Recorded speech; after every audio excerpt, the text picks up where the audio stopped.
for some analysis, we're now joined by Professor Siphamandla Zondi from the Politics and International Relations Department at the University of Johannesburg. Prof, thanks very much indeed for joining us. Welcome to the program. Good evening, Peter, and good evening to the viewers. All right, so a lot of people have not always had the greatest of faith in the African Union and its ability to deal with issues. And I'm just thinking, from COVID-19 to several coups on the continent, do you think that the bloc has covered itself in glory and how it's responded to the many challenges that facing Africa at this time? Part of the challenge of the public trust in the African Union has to do with its performance in responding to the issues that the African Union itself decides it wants to undertake. So it's quite long and quite bold on promises and quite expansive on the list of things to undertake, but usually undermines the fact that it doesn't quite always have capacity to deliver on the many things that it promises, and therefore it fails to meet the expectations it creates.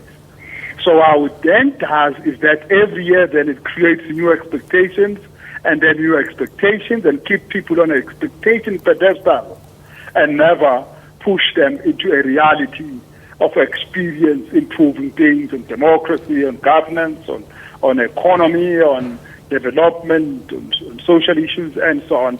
It certainly hasn't covered itself that much in glory. There are sparks of positivity here and there, such as during the response to COVID-19.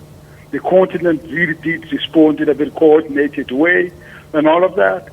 But that's not much beyond that. Manufacturing of pharmacopoeia or of equipment or of anything of that nature, the continent still fell behind. And as a result, it has become very marginalized, even further, following COVID-19. It's an uphill battle, and it's one that African Union is not looking like it's winning right now.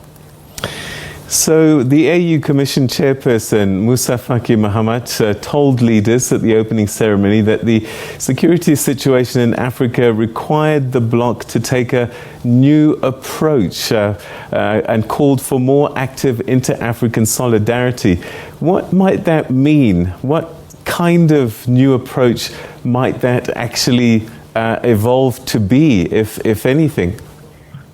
The peoples of Africa take that to mean that the African Union is going to work a little closer to end conflict wherever it is, stop these coups that are taking place, but also deal with dictators that do not want to leave power and they abuse power and abuse people, that they would work very firmly with those against those who violate the rules.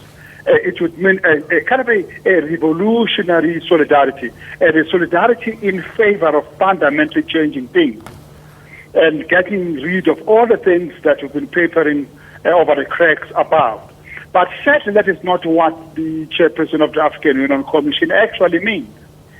It really does mean the same old, condemn this here but do nothing about it, have an African Union organization that is not fully capacitated because these nation states don't want an organization that would be very strong to the point of pursuing the interest of the people over these states. So these states kind of hold it in hostage. So sadly, what is said is unlikely to believe as what is meant, because we've said all the right things for a long time, but hardly delivered on the things that we committed to very publicly.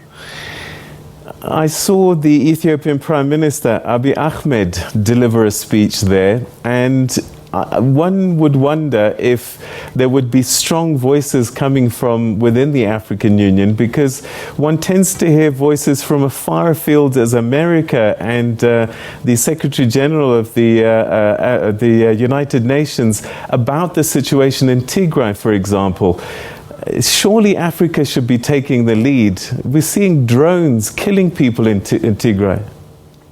Yes, it's something we've been saying for over 20 years. Remember when it happened with the killing of Ken Saro-Wiwa and other activists by the brutal Abacha regime in Nigeria? You remember when President Mandela and others stood up, Sir Kitumire Masile from Botswana and others stood up. They were condemned by the whole continent. And from that point, everyone became careful that you are not allowed to condemn the violation of the AU rules and principles.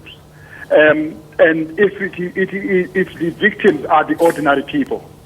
You are only allowed to condemn it if the victims are governments themselves, which then means the whole institution is being pushed to safeguard the interest of the small political elite and allow them to act with impunity. And I saw Prime Minister Ahmed, instead of talking about the agenda of the AU, was busy trying to defend this war that they engaged in Team Tigray, and almost trying to put everybody in the corner and say, don't talk about this, it's an internal matter, yet he is externalizing it by talking about it at the AU, but it goes an internal matter. It really just is very sad for a state that is hosting the OAU, the AU, and hosted the OAU, to behave in a manner that is completely inimical to the AU Constitutive Act and wants not to be wrapped over knuckles over that. But no one is. Zimbabwe was not when it was, and Mali was not when it was in the doldrums. I mean, there are many other situations that happen on the domestic front all over the continent that we hardly ever condemn. We're not going to start with Ethiopia now, unfortunately.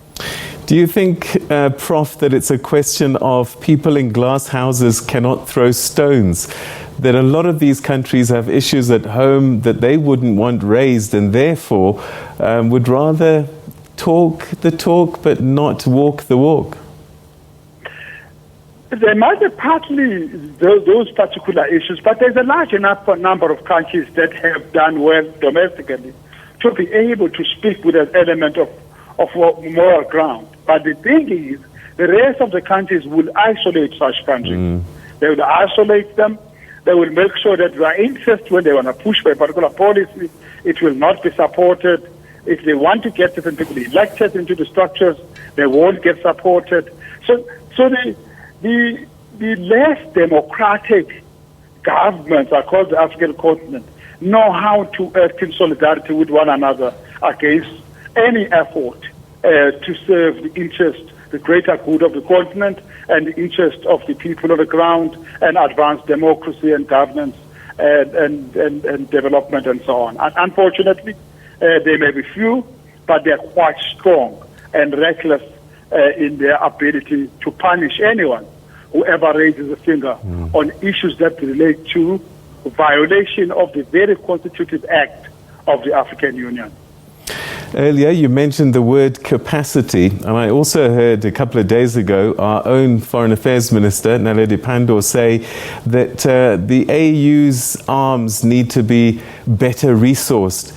Whose job is it to resource the African Union and its initiatives?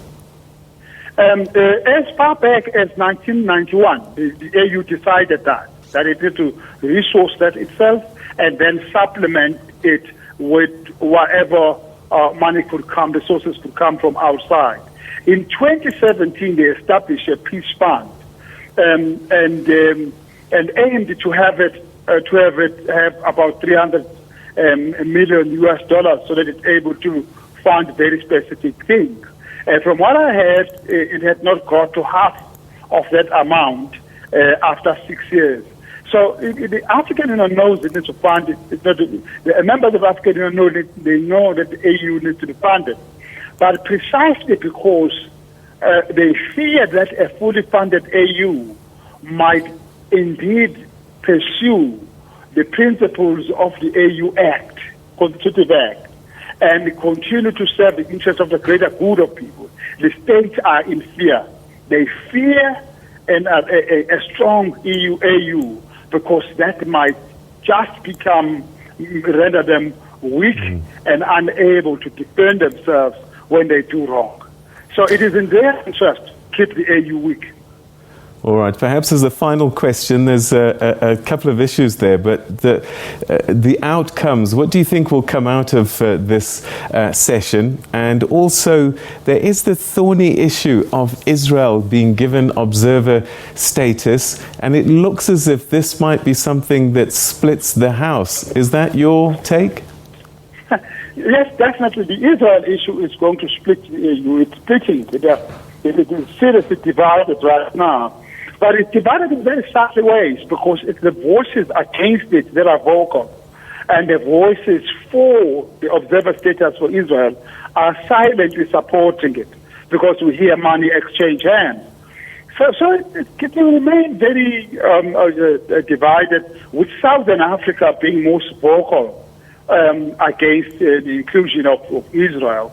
And this issue is going to go on for a long time, partly because of the manner in which it was handled. The chair of the AU Commission took the decision without convening the Council of the AU to consider this and come to a united position. So it made it seem as if the chair of the AU Commission had his own interest in this, or his country had its own interest. The country of Chad had its own interest in all of this. And unfortunately, it has weakened him in the eyes of his peers and put him in a corner, and he's resisted their actions. And while they bicker over this thing, the continent is seeing a rise in poverty, rise in inequality, rise in violence, and rise in despair. It's just very sad. There are urgent issues that need major decisions that should have come out. You and I wish that this AU summit would come out with a pledge for 500 billion or 500 million US dollars to fight famine in a few areas. A decision in the next 6 months that will solve the issues of water, drought in the east. So something very specific, but our wishes will not come true, unfortunately, because it is just not how it's going to work. There's not going to be firm decisions that are bold, that are in the interest of the ordinary people of Africa. It's going to be some talk among this elite, and they would agree on things they've agreed on for the past 25 years anyway. Professor Siphamandla Zondi, we're going to have to leave it there. Thank you very much indeed. Your insights are always greatly appreciated. That's welcome. You're welcome. Thank you so much. Thank you. All right, that's Professor Zondi from the Politics Department at the University of Johannesburg.